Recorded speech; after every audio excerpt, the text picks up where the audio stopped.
अस्सलाम वालेकुम स्टूडेंट्स।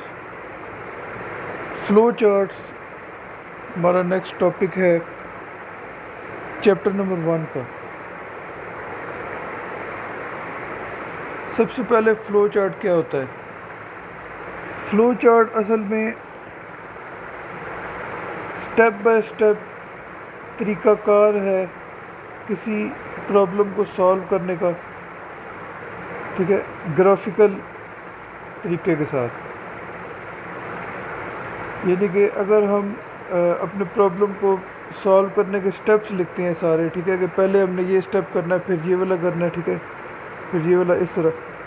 और वो सारे स्टेप्स अगर हम सिंबल्स के ज़रिए रिप्रेजेंट करें, ठीक है, एक चार्ट बना के, यानी कि विजुअल काम सारा करें, सारा कुछ पिक्टोरियल फॉर्म में हो, तस्वीरों की शक्ल में हो, तो उसको हम फ्लो चार्ट कहते हैं, ठीक है। तो फ्लो चार्ट जो है वो एक एल्गोरिदम ही होता है, ठीक है। एल्गोरिदम और फ्लो चार्ट में वैसे तो फ़र्क होता है, ठीक है, लेकिन फ्लो चार्ट भी एल्गोरिदम का को लिखने का ही एक तरीका है, ठीक है। एल्गोरिदम असल में क्या है कि वो एक तरीक़ाकार है जिसके ज़रिए हम जो है वो एक प्रॉब्लम को सॉल्व करने के लिए स्टेप्स लिखते हैं, ठीक है, एक ख़ास तरतीब के अंदर। इसके बारे में थोड़ा सा मैंने आपको पहले बताया था फर्स्ट लेक्चर में। अच्छा, तो फ्लो चार्ट भी एल्गोरिदम को लिखने का एक तरीक़ाकार है। अच्छा, इससे ये है कि फ़्लो चार्ट के ज़रिए क्लियरली हमें ये चीज़ दिखाई देती है कि हमारा जो प्रॉब्लम है वो किस तरह से सॉल्व होगा, ठीक है। यानी कि जो पिक्चर की मदद से हम अपने प्रॉब्लम्स का सलूशन देखेंगे, यानी कि प्रॉब्लम के सलूशन का तरीका देखेंगे, तो उससे हमें उसकी बेहतर तरीके से समझ आएगी, ठीक है, कि प्रॉब्लम को किस तरीके से हमने सॉल्व करना है। अच्छा, तो एक फ़्लो चार्ट के अंदर हम क्या है कि फ़्लो डाटा को रिप्रेजेंट करते हैं कि डाटा किस तरह से फ़्लो होगा, यानी पहले कौन सा काम करना है, फिर उसके बाद कौन सा, उसके बाद फिर वहाँ से डाटा किस तरफ जाएगा, ठीक है। तो इस तरह से यानी कि फ़्लो ऑफ डाटा को हम फ़्लो चार्ट के अंदर रिप्रेजेंट करते हैं। इसके अंदर स्टेप्स का एक सीक्वेंस दिया गया होता है, ठीक है, और उनकी यानी कि एक तरतीब होती है कि इस काम को पहले करना है, दूसरे काम को बाद में करना है, ठीक है, इस तरह से। अच्छा, तो हर काम का एक ख़ास सिंबल होता है इसमें, ठीक है। डिसीजन लेना है अगर, तो उसके लिए डायमंड का सिंबल इस्तेमाल होगा उसमें, यानी कि डिसीजन में ऐसे है कि क्या हम ये काम करना चाहते हैं, ठीक है, करना चाहते हैं तो राइट साइड पे जाएंगे, नहीं करना चाहते तो हम सीधे ही आगे जाएंगे, ठीक है।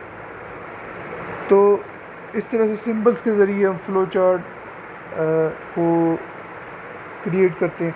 अच्छा, तो फ़्लो चार्ट अगर हमने बनाना हो तो वो किस चीज़ पे बनाया जाए? वैसे तो हम अब पेजेस के ऊपर भी बना सकते हैं, ठीक है, कॉपी अपनी रजिस्टर के ऊपर, ठीक है,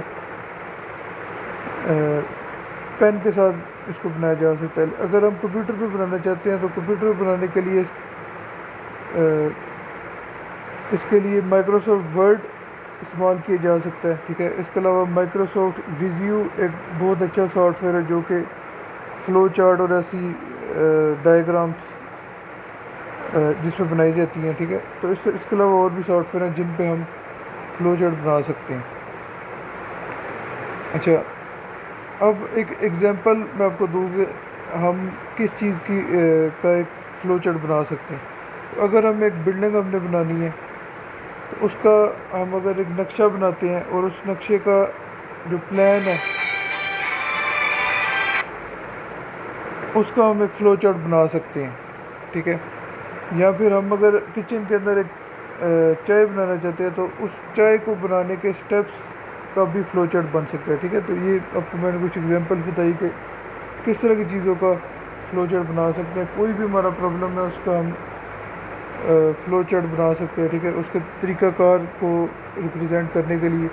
अच्छा, अब इसकी प्रॉपर डेफिनेशन फ़्लो चार्ट की जो है वो इस तरह से होगी कि ये किसी प्रॉब्लम को सॉल्व करने के स्टेप्स का ग्राफिकल प्रेजेंटेशन है, ठीक है, फ्लो चार्ट। यानी कि ग्राफिक्स के ज़रिए अगर हम उसके सारे स्टेप्स को हम रिप्रेजेंट अगर करते हैं, ठीक है, तस्वीरों की मदद से, तो उसको हम फिर फ्लो चार्ट कहेंगे। और इसमें हर स्टेप के लिए सिंबल्स का इस्तेमाल किया जाएगा, ठीक है, और उन सिंबल्स को हम फिर आपस में एरोज़ की मदद से मिला देते हैं, ठीक है। और इस तरह से हम अपना हमारी जो प्रोसेसिंग है उसका जो फ़्लो है, ठीक है, डाटा का जो फ़्लो है वो हम रिप्रेजेंट करते हैं इन एरोज़ और सिंबल्स की मदद से। अच्छा, ये एक छोटा सा फ़्लो चार्ट बना हुआ है, ठीक है। ये आपको मैं एक एग्जांपल यहाँ पे देता हूँ। सबसे पहले स्टार्ट है, ठीक है। जब भी फ़्लो चार्ट को शुरू करना है तो वहाँ पे हमने इस तरह का एक सिंबल पहले बनाना है, ठीक है। यानी कि रेक्टेंगल है और उसके कोने गोल होते हैं, ठीक है। इस सिंबल से इसको हमेशा स्टार्ट भी करना है और ख़त्म भी करना है इसी पे, ठीक है। फ़्लो चार्ट स्टार्ट और स्टॉप के लिए ये वाला सिंबल इस्तेमाल होता है। अच्छा, अब स्टार्ट के बाद एक आप देख रहे हैं कि एक एरो बना हुआ है जो कि जिसकी डायरेक्शन डाउनवर्ड है, तो ये डाटा का फ़्लो बता रहा है, ये जो लाइन है, ठीक है। ये डाटा जो है वो नीचे की तरफ जा रहा है। अच्छा, अब ये जो ब्लू बॉक्स है, एक रेक्टेंगल है, इसमें लिखा हुआ है कि टेक शूज़ एंड सॉक्स। असल में ये फ़्लो चार्ट हमें ये बताएगा कि हमने जुराबे और शूज़ पहनने हैं, ठीक है, जूते पहनने हैं, तो उसको पहनने का क्या तरीक़ाकार होगा, उसके स्टेप्स हैं। तो सबसे पहले हमें शूज़ और सॉक्स लेनी पड़ेगी, ठीक है। लेने के बाद हम क्या करेंगे, पहले सॉक्स पहनेंगे, उसके बाद हम शूज़ पहनेंगे, ठीक है। फिर ये फ़्लो चार्ट ख़त्म हो जाएगा। अब एक चीज़ आप यहाँ पे नोट करो, शूज़ को सॉक्स से पहले हम नहीं पहन सकते, ठीक है।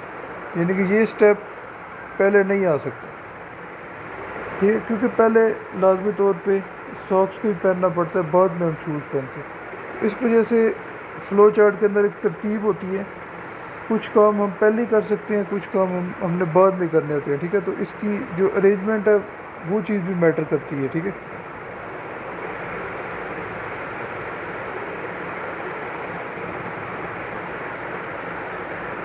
अच्छा, तो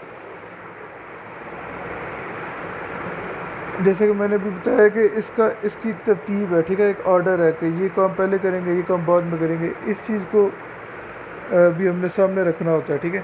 एक तो उसके सारे स्टेप्स भी पूरे करने होते हैं, दूसरा उसकी जो प्रॉपर अरेंजमेंट है वो भी सामने हमने रखनी होती है, ठीक है। तो फ़्लो चार्ट क्या है कि कोई भी जो एक प्रोसेस है, ठीक है, प्रॉब्लम सॉल्विंग प्रोसेस, उसके स्टेप्स को विजुअली जो है वो हमें दिखाता है, ठीक है। कि विजुअली हम यानी कि हमें ये बताता है कि प्रॉब्लम को सॉल्व हमने किस तरीके से करना है, ठीक है।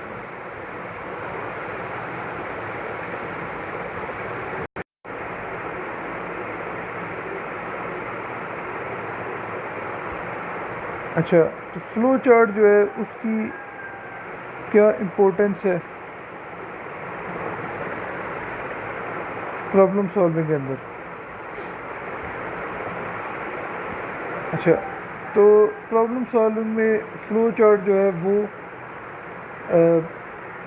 सॉल्यूशन को बनाने की प्लानिंग के लिए इस्तेमाल किया जाता है, ठीक है।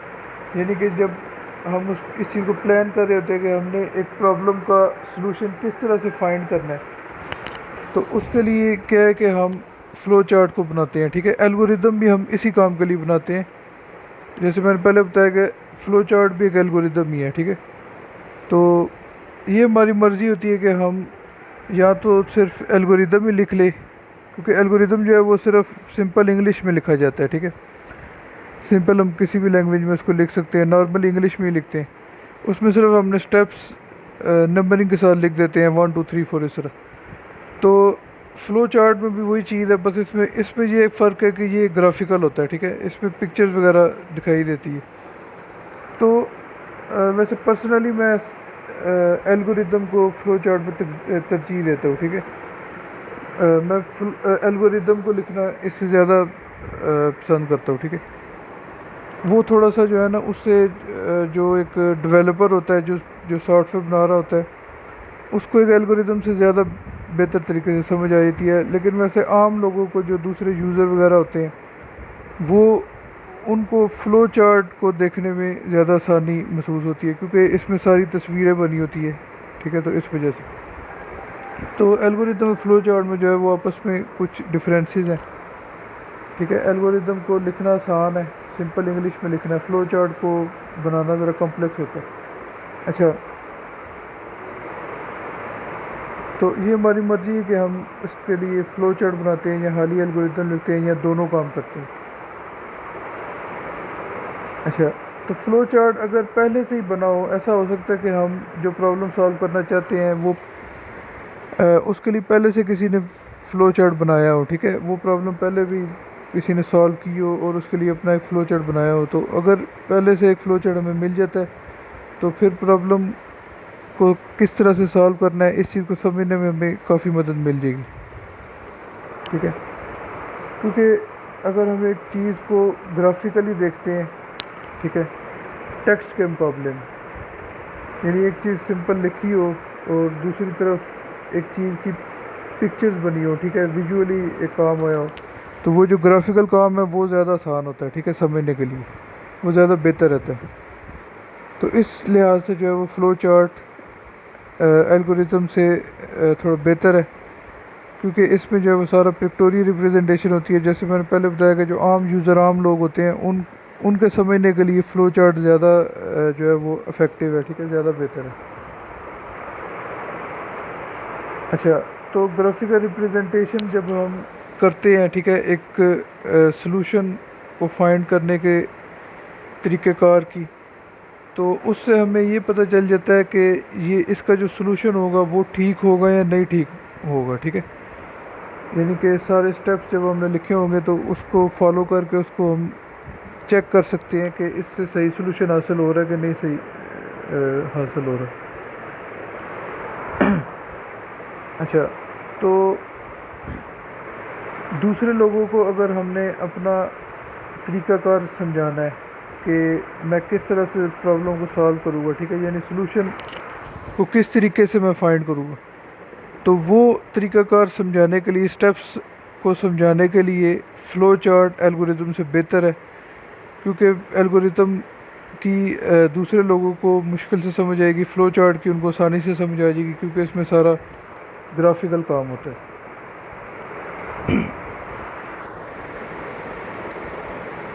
अच्छा, अब एक फ़्लो चार्ट के लिए हमें किन चीज़ों की ज़रूरत होती है? एक फ़्लो चार्ट को बनाने के लिए हमें इनपुट, आउटपुट, डिसीजन मेकिंग और प्रोसेसिंग की ज़रूरत होती है। ठीक है, यहाँ पे मेनली 4 चीज़ों का जिक्र हुआ है। इनपुट कि हमने क्या क्या चीज़ें क्या डाटा हमने डालना है, ठीक है, अपने प्रॉब्लम को सॉल्व करने के लिए। ठीक है, क्या क्या चीज़ें हम इनपुट करेंगे। फिर उसके बाद आउटपुट के इसका जो सलूशन है वो हमें क्या देगा। ठीक है, क्या आउटपुट करेगा। जैसे एक मिसाल थी चाय की, तो ये पत्ती, दूध, पानी वगैरह ये सारा कुछ हम इनपुट करेंगे और एंड में आउटपुट क्या होगा, चाय। ठीक है, चाय का कप हमें आउटपुट हो जाए। फिर इसमें डिसीजन मेकिंग है। ठीक है, बीच में बहुत जगह पे हमें फ़ैसला करना होता है कोई। ठीक है, जैसे कि मिसाल है चाय बनाने की एग्जांपल है, उसमें ये डिसीजन मेकिंग हो सकती है कि हम ये कहेंगे कि चीनी ऐड करनी है कि नहीं करनी। ठीक है, अगर तो करनी है तो फिर हम उस प्रोसेस की तरफ जाएंगे जिसके ज़रिए हम चीनी ऐड करते हैं। यानी पहले एक चीनी का डब्बा लेंगे, उसका ढक्कन खोलेंगे, उसमें से फिर चीनी चाय में डालेंगे। ठीक है, फिर उसको बंद करेंगे। तो वो सारी प्रोसेसिंग की तरफ हम तब जाएंगे जब हमने चीनी डालनी है। अगर हमने चीनी डालनी नहीं है तो फिर उस सूरत में हम फिर उस साइड पे नहीं जाएंगे, हम अपने फ़्लो चार्ट में आगे की तरफ मूव करेंगे। ठीक है, डाउनवर्ड चले जाएंगे। यानी कि एक डिसीजन का सिंबल बना के राइट साइड पे हम उसका प्रोसेस, चीनी को ऐड करने का प्रोसेस बता देंगे और यस की सूरत में राइट साइड पे चले जाएंगे, नो की सूरत में सीधा ही आगे जाएंगे। ठीक है, तो इस तरह से डिसीजंस मुख्तलिफ तरह के हमें करने होते हैं प्रॉब्लम को सॉल्व करने के लिए। ठीक है, तो इनको हम फ्लो चार्ट में रिप्रेजेंट कर सकते हैं। फिर उसके अलावा प्रोसेसिंग है, कोई भी प्रोसेसिंग, जैसे चाय का पकना, ठीक है, वो प्रोसेसिंग है, ठीक है, चाय का बनना यानी चूल्हे के ऊपर पानी का उबलना, ठीक है, ये सारी प्रोसेसिंग है। इसी तरह कंप्यूटर के अंदर जो है वो A+B अगर हम कर रहे हैं तो वो एक प्रोसेसिंग हो रही है।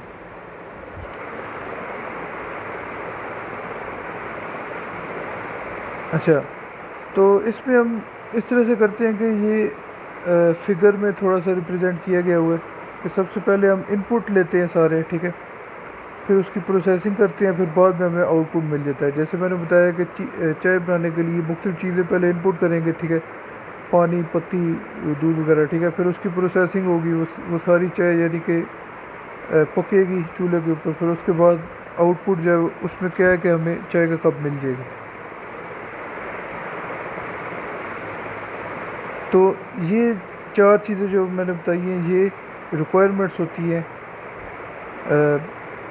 एक फ़्लो चार्ट को बनाने के लिए।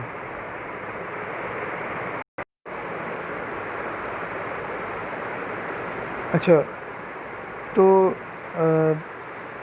अब ये जो रिक्वायरमेंट्स हैं इनको थोड़ा सा डिटेल से पढ़ेंगे हम। पहली चीज़ है इनपुट।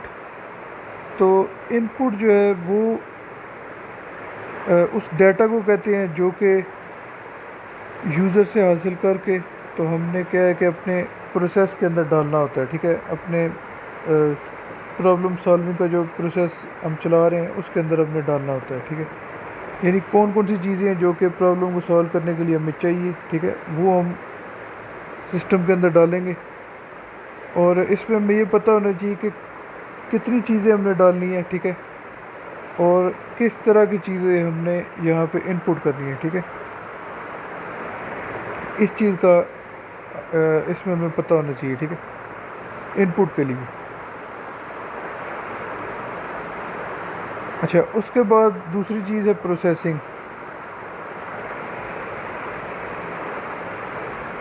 अच्छा, इनपुट को डालने के बाद हम उस इनपुट के ऊपर प्रोसेसिंग करते हैं, ठीक है, मुख्तलिफ़ तरह के काम हम उसके ऊपर करेंगे, ठीक है, हम कोई उस पर कैलकुलेशंस कर सकते हैं, ठीक है, जैसे कि कुछ प्लस करना, मल्टीप्लाई करना, ठीक है, इस तरह की चीज़ें कर सकते हैं।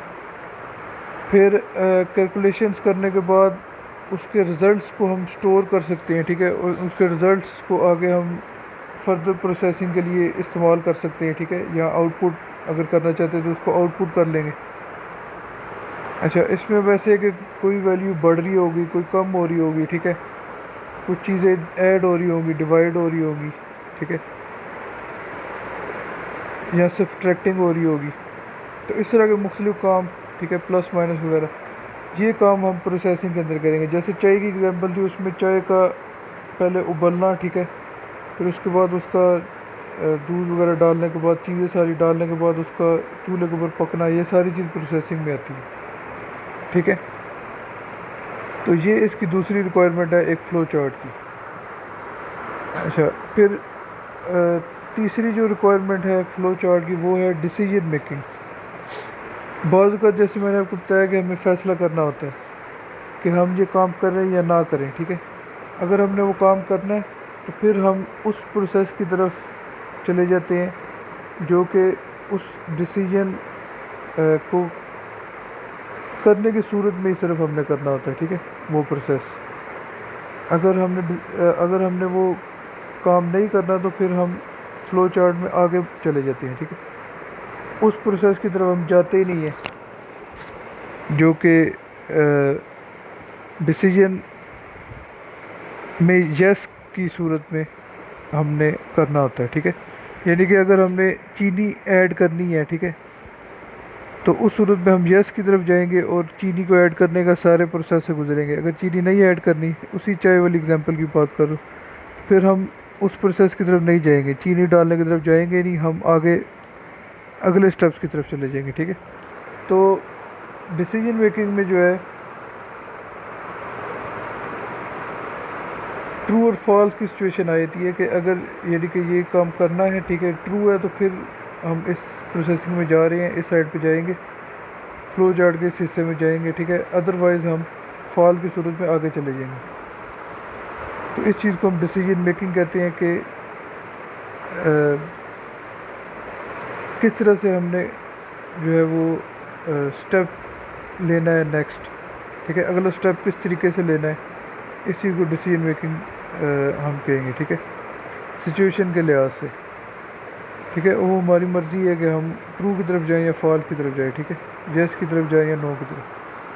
अच्छा, वो सिचुएशन को देख के तो हमने इस चीज़ का फैसला करना होता है। अच्छा, उसके बाद चौथी रिक्वायरमेंट है आउटपुट। आउटपुट से जो है क्या है कि हम अपनी इंफॉर्मेशन को डिस्प्ले करते हैं, ठीक है, यानी कि जो सारी प्रोसेसिंग के बाद जो चीज़ हमें हासिल होती है वो हमारा आउटपुट होता है, ठीक है। इसमें आम तौर पे जो कैलकुलेशन वगैरह से जो रिज़ल्ट्स वगैरह निकले होते हैं उन्हीं चीज़ों को हमने आउटपुट करना होता है, ठीक है। तो उसको फिर हम आउटपुट करके तो स्क्रीन पे डिस्प्ले कर देंगे या जिस तरह जहाँ भी हम उसको स्टोर करना चाहते हैं हम उसको कर लेंगे, ठीक है, उस इंफॉर्मेशन को जो हमें हासिल होगी। चाय की एग्जांपल में जो जो चाय जब बन जाएगी, ठीक है, चाय का जो कप तैयार हो जाएगा वो हमारा आउटपुट है। अच्छा, उसके बाद फ़्लो चार्ट के सिंबल है। तो फ़्लो चार्ट का जो प्रोसेस होता है उसको हम सिंबल्स और टेक्स्ट की मदद से रिप्रेजेंट करते हैं, ठीक है। फ़्लो चार्ट के अंदर हर चीज़ का एक सिंबल बनाया जाता है, ठीक है, और कुछ चीज़ें हम जो है वो उसमें टेक्स्ट भी लिखते हैं, ठीक है। सिंपली इंग्लिश में हम येस नो लिख रहे होते हैं या ऐसा ही कोई चीज़ हम टेक्स्ट की सूरत में भी उसके अंदर लिख रहे होते हैं, ठीक है। तो ये जो सिंबल्स हैं ये कुछ स्पेशल शेप्स होती हैं, ठीक है, मुख्तलिफ़ तरह की, जिनके ज़रिए हम मुख्तलिफ़ जो हमारे स्टेप्स हैं, ठीक है, मुख्तलिफ़ जो काम हमने करने हैं एक प्रोसेस के अंदर, ठीक है, प्रॉब्लम सॉल्विंग प्रोसेस के अंदर, उन प्रोसेस के जो स्टेप्स हैं उनको रिप्रेजेंट किया जाता है, ठीक है, इन सिंबल्स के ज़रिए, ठीक है, इन स्पेशल शेप्स के ज़रिए।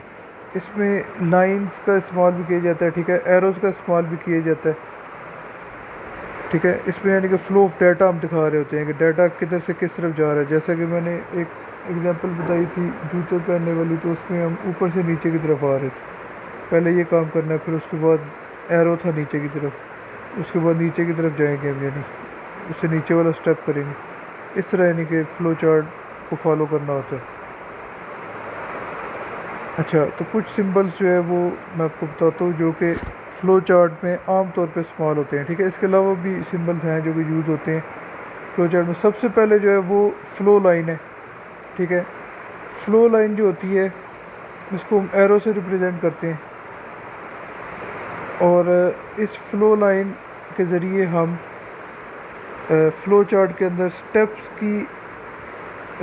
के फ़्लो को रिप्रेजेंट करते हैं कि डाटा किस तरफ जा रहा है, ठीक है, फ़्लो चार्ट किस साइड पर जा रहा है, ऊपर से नीचे की तरफ आ रहा है, लेफ़्ट टू राइट जा रहा है, ठीक है। तो इसके लिए ये एरो का साइन इस्तेमाल होता है। उसके बाद टर्मिनल है,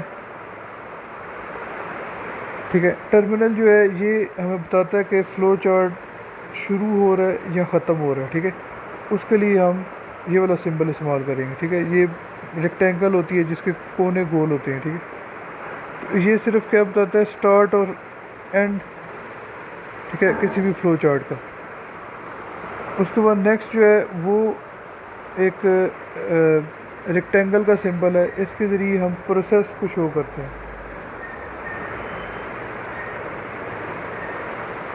यानी कि जब भी कोई कैलकुलेशन हो रही होगी, ठीक है, कोई भी काम हो रहा होगा, कोई ऑपरेशन हो रहा होगा, तो उसको रिप्रेजेंट करने के लिए उस प्रोसेस को हम रेक्टेंगल का इस्तेमाल करते हैं।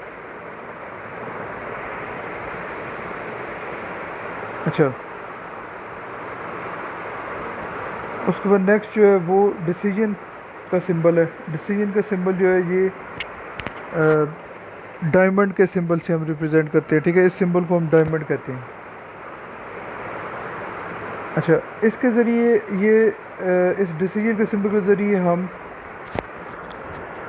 एक कंडीशन को शो करते हैं, ठीक है, कि हमने ये जो काम है ये करना है या नहीं करना, ठीक है, ट्रू या फॉल्स। इसके अंदर हमारे पास दो सिचुएशंस होती हैं, ठीक है। अगर वो काम करना है तो फिर हम ट्रू की तरफ चले जाएंगे, ठीक है, और अगर हम वो काम हमने नहीं करना तो फिर हम फॉल्स की तरफ चले जाएंगे, ठीक है। अच्छा, इसको थोड़ा सा मैं आपको एक्सप्लेन करता हूँ कि फ़र्ज़ करें हम यस की सूरत में राइट साइड पे जाना चाहते हैं, ठीक है, यस की सूरत में, और नो की सूरत में आगे फॉरवर्ड जाना चाहते हैं। तो इस तरह से हम यानी कि सिंबल को इस्तेमाल करेंगे। अगर हमने जैसे चाय की एग्जांपल ली थी, चाय के अंदर चीनी डालनी है तो राइट साइड पे चले जाएंगे, ठीक है, और इस तरफ इसका सारा हम फ्लो चार्ट यहाँ पे डिज़ाइन कर देंगे। और अगर हमने नहीं यानी कि वो काम करना, ठीक है, चाय नहीं डालनी, तो फिर हम नो की तरफ आगे चले जाएंगे फ्लो चार्ट के अंदर।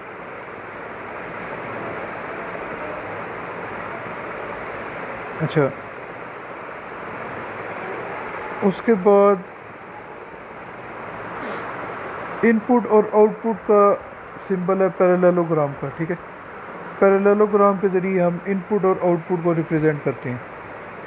यानी जब भी कोई चीज़ इनपुट करनी है तब भी यही यही सिंबल बनाएंगे और इसके अंदर हम लिख देंगे कि ये चीज़ इनपुट हो रही है, ठीक है। पत्ती इनपुट कर रहे हैं चाय के केस में, और दूध इनपुट कर रहे हैं, ठीक है, पानी इनपुट कर रहे हैं, जो जो भी चीज़ें हैं। और जब आउटपुट एक चीज़ को करेंगे तब भी यही सिंबल बना के इसी के अंदर बताएंगे कि आउटपुट क्या हुआ है। जैसा कि अगर फ़र्ज़ करें 2+2 हमने इनपुट किया था, ठीक है, 2 और 2 दोनों इनपुट से, और उनको जब ऐड करना तो वो प्रोसेसिंग में आ जाता है, और आउटपुट उसका 4 बनता है, तो वो 4 भी हम इसी सिंबल के अंदर लिखेंगे।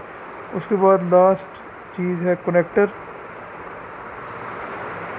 कनेक्टर के ज़रिए हम फ़्लो चार्ट को आपस में जोड़ते हैं, ठीक है। यानी कि अगर फ़्लो चार्ट के हिस्से हो जाते हैं, ठीक है, तो पहले हिस्से को दूसरे हिस्से के साथ अगर जोड़ना है तो उसके लिए उसके दरमियान में हम कनेक्टर लगा देते हैं, ठीक है। अगर फ़र्ज़ करें हमारा एक पेज पे पूरा फ़्लो चार्ट नहीं आ रहा, ठीक है, तो कुछ फ़्लो चार्ट पहले सफ़े पे है, कुछ दूसरे पे, तो उनके दरमियान में फिर हम कनेक्टर का इस्तेमाल करते हैं, ठीक है। इससे हम फ़्लो चार्ट के पहले पेज को दूसरे पेज के साथ जोड़ सकते हैं। इसी तरह आगे फिर फ़्लो चार्ट चलता जा रहा है, तीसरे पेज पे चला गया, चौथे पे, पाँचवें पे, तो फ़्लो चार्ट के जितने भी हिस्से हैं उन सारों को हम कनेक्टर्स की मदद से जोड़ते हैं, ठीक है। अल्लाह हाफिज़।